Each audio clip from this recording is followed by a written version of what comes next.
అస్సలాము అలైకుం వరహమతుల్లాహి వబర్కాతుహు. అల్లా యొక్క శాంతి, శుభాలు మరియు కరుణ సోదర సోదరీమణులందరి జీవితాల్లో వర్షించుగాక. ఆమీన్.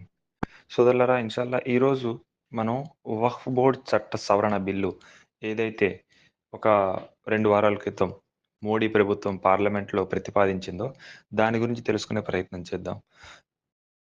ఈ చట్టం కింద మోడీ ప్రభుత్వం ఏం చేయాలనుకుంటుందంటే, ముందుగా వక్ఫ్ అంటే ఏందో తెలుసుకుందాం. వక్ఫ్ అంటే ఏంటంటే, ముస్లిం యొక్క మత పెద్దలు కానియండి, ముస్లిం రాజులు కొన్ని దశాబ్దాలు లేదా కొన్ని శతాబ్దాల క్రితం స్థలాలను కొని, అంటే వాళ్ళ యొక్క ఆస్తులని, వాళ్ళ యొక్క స్థలాలని, వాళ్ళ యొక్క ప్రాపర్టీస్‌ని భావితరాల పేద ముస్లింల యొక్క ఉపయోగ ఉ ఉ బె బ పేద ముస్లింల యొక్క సహాయార్థం వాళ్ళు ఆ స్థలాలని ముస్లిమ్స్ యొక్క సంస్కరణ కోసం వాళ్ళు వదిలిపెట్టడం జరిగింది. అలాగా కొన్ని లక్షల ఎకరాలని మన యొక్క పెద్దలు, మన యొక్క తాత ముత్తాతలు మన కోసం వదిలిపెట్టడం జరిగింది. ఇప్పుడేమైంది, ఆ వక్ఫ్ అనే ఒక కమిటీ ఏర్పాటు చేయడం జరిగింది. ఆ వక్ఫ్ కమిటీ కింద ఈ మొత్తం భారతదేశం మొత్తం ఏదైతే ఈ స్థలాలు ఏదైతే ఉన్నాయో అవన్నీ కూడా ఆ వక్ఫ్ కమిటీ కిందకి వస్తాయి. ఎప్పుడైతే మన దేశ విభజన జరిగిందో అప్పటినుంచి కూడా మనకి వక్ఫ్ కమిటీ అనే మన కాన్స్టిట్యూషన్‌లో గూడా ఒక స్పెషల్ అధికారాన్ని ఇవ్వడం జరిగింది. అంటే ఈ వక్ఫ్ స్థలాలు లేదా ఈ ఆస్తులు ఏదైతే ఉన్నాయో వీటి మీద ప్రభుత్వానికి గాని, ముస్లిమేతరులకు గాని ఎలాంటి హక్కు ఉండదు. ముస్లిం యొక్క మత పెద్దలు వీటి యొక్క బాగోగులు చూసుకుంటా ఉంటారు. వీటి మీదొచ్చే లాభాన్ని లేదా వీటి మీదొచ్చే ఆదాయాన్ని ముస్లిమ్స్ యొక్క సహాయం కోసం ఉపయోగిస్తూ ఉంటారు. ఇది ఎవరో దానం చేసినదో లేదా ఇంకా ఎవరో ముస్లిమ్స్ కోసం ఇచ్చిందో కాదు. ఇది కేవలం ముస్లిమ్స్ యొక్క సంపద. ముస్లిం యొక్క నాయకులు, ముస్లిం యొక్క రాజులు, మన తాత ముత్తాతలు మన కోసం ఇచ్చిన సంపద. కాబట్టి ఇందులో ఎవరు బయట వాళ్ళకి ఎలాంటి హక్కు లేదు.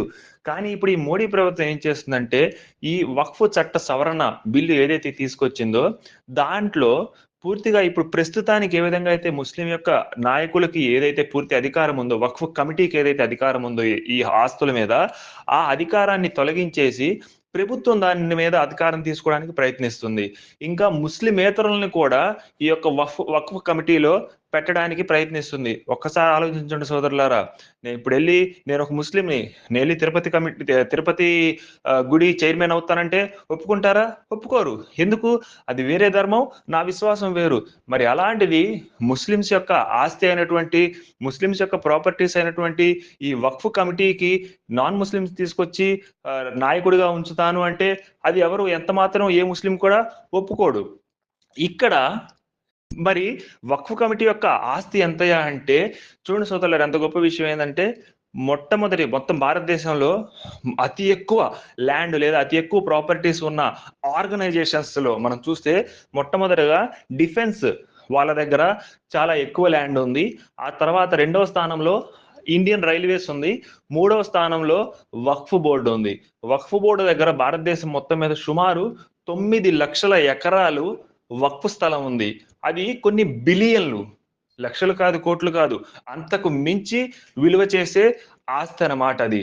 కాబట్టి దాన్ని చట్టం యొక్క సవరణ చేసి, ఆ మొత్తం స్థలాన్ని కూడా ప్రభుత్వం కాజేయాలని చూస్తుంది. ఒక్కసారి ఆలోచించండి. బాబ్రీ మసీదు ఒక్క మసీదు కోల్పోయినందుకే మనం ఇప్పటికి కూడా బాధపడుతున్నాము. కానీ ఈ వక్ఫ్ సవరణ గనక, ఈ చట్టం గనక జరిగింది అంటే ఎన్నో మసీదులు, మదరసాలు, ముస్లిం యొక్క ఈ స్థలాలు, వక్ఫ్ కమిటీ యొక్క స్థలాలు మొత్తం కూడా మనం కోల్పోవాల్సొస్తుంది. మనం చట్ట ప్రకారం మనం ఏమీ కూడా చేసే అధికారం ఉండదు. ఈ బిల్లు గనక పాస్ అయితే. కాబట్టి దీన్ని మనం అడ్డుకోవాలి. ఎలా అడ్డుకోవాలి? చూడండి సోదరులారా, ఇదివరకి గత 2 సార్లు మోడీ ప్రభుత్వం ఏదైతే వచ్చిందో, అప్పుడు సంపూర్ణ మెజారిటీతో వచ్చింది. అతనికెవరు అపోజిషన్ అనేది లేదు. కాబట్టి తలాక్ బిల్ అని, ఆర్టికల్ 370 అని ఎన్నో రకాల బిల్స్ తెచ్చేసుకున్నాడు. వెంటనే పాస్ చేసేసుకున్నాడు. కానీ ఇప్పుడు స్ట్రాంగ్ అపోజిషన్ ఉంది. కాబట్టి ఇప్పుడు ఏదైతే ఈ వక్ఫ్ బిల్ తెచ్చాడో, ఆ బిల్లుని పూర్తిగా వ్యతిరేకించింది అపోజిషన్. సో, వాళ్ళ యొక్క డిమాండ్ మేరకు ఇప్పుడు జాయింట్ పార్లమెంటరీ కమిటీ అనే ఒక కమిటీకి ఈ బిల్లుని పంపడం జరిగింది. వాళ్ళేం చేస్తారు? ఈ బిల్లు గురించి ప్రజల యొక్క ఒపీనియన్ ఎలా ఉంది అని తీసుకుంటున్నారు. సో, దానికి గనక అట్‌లీస్ట్ ఒక 5,000,000 అంటే కనీసం ఒక 50 లక్షల మంది గనక ఈ బిల్లుని మేము వ్యతిరేకిస్తున్నాము అని గనక వాళ్ళకి ఫీడ్‌బ్యాక్ ఇస్తే లేదా మెయిల్స్ ద్వారా మన యొక్క ఒపీనియన్ తెలియజేస్తే వాళ్ళు ఈ బిల్లుని అడ్డుకుంటారు. కానీ దురదృష్టవశాత్తు చూడండి సోదరులారా, సుమారు 20,00,00,000 మంది పైనే భారతదేశ జనాభాలో 20,00,00,000 పైనే ముస్లిం జనాభా ఉంది. కానీ నేటికి కూడా ప్రస్తుతానికి సుమారు 3-4 మిలియన్ అంటే 35 లేదా 40 లక్షల లోపు మాత్రమే ఈ యొక్క ఒపీనియన్స్ అనేది వెళ్ళడం జరిగింది. 13వ తారీఖే చివరి రోజు. అంటే ఇంకా 2 రోజులే ఉంది. కాబట్టి ఇక్కడ మనం ఏదైతే లింక్ ఇస్తున్నామో చూడండి, మీరే పెద్ద మెయిల్ మొత్తం టైప్ చేయాల్సిన అవసరం కూడా లేదు. ఇక్కడ లింక్ ఇస్తున్నాము కింద. ఇంకా ఈ క్యూఆర్ కోడ్ కూడా ఇస్తున్నాము. జస్ట్ మీరు దాన్ని స్కాన్ చేస్తే ఒక లింక్ ఓపెన్ అవుతది. ఆ లింక్ ఓపెన్ అయినాక మీకు మెయిల్ ఓపెన్ అవుతది. ఆ మెయిల్‌లో జస్ట్ మీరు ఎంటర్ చేసేస్తే మీ యొక్క రెస్పాన్స్ అనేది అక్కడ జాయింట్ పార్లమెంట్ కమిటీకి ఆ రెస్పాన్స్ అనేది వెళ్ళిపోతది. అందులో ఏముంటదంటే ఈ వక్ఫ్ సవరణ చట్టం ఏదైతే తీసుకొస్తున్నారో దాన్ని మేము వ్యతిరేకిస్తున్నాము అని చెప్పి కంటెంట్ ఉంటదనమాట. అంత ఈజీగా మొత్తం రెడీమేడ్ డేటా ఉంది. జస్ట్ మీరు దాని మీద క్లిక్ చేసి పంపించేయొచ్చు. ఇంకొక ఆశ్చర్యకరమైన విషయం ఏంటంటే ప్రపంచంలో అత్యంత కుబేరుడైనటువంటి ముఖేష్ అంబానీ యొక్క ఇల్లు ఏదైతే ఉందో ముంబైలో యాంటీలా, ఆ యాంటీలా కూడా వక్ఫ్ స్థలంలోనే కట్టడం జరిగింది.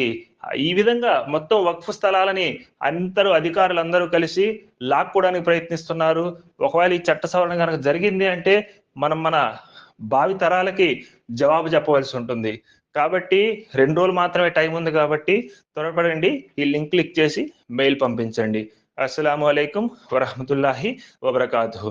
అల్లా మనందరి యొక్క ప్రయత్నాలని స్వీకరించుగాక. ఆమీన్.